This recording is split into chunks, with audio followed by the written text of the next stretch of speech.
ओडिशार अगणित विजु जनता दलर कर्मी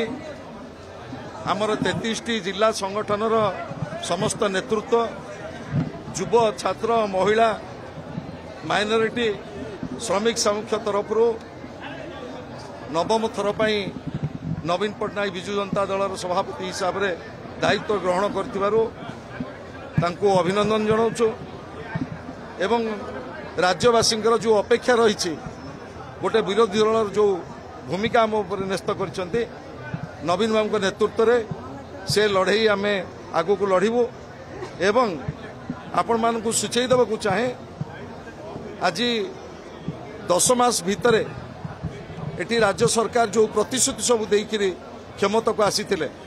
आज से सब प्रतिश्रुति प्रतारणा परिणत होती आगामी दिन में नवीन बाबू नेतृत्व में गोटे सशक्त विरोधी दलर भूमिका आम निर्वाह करूँ।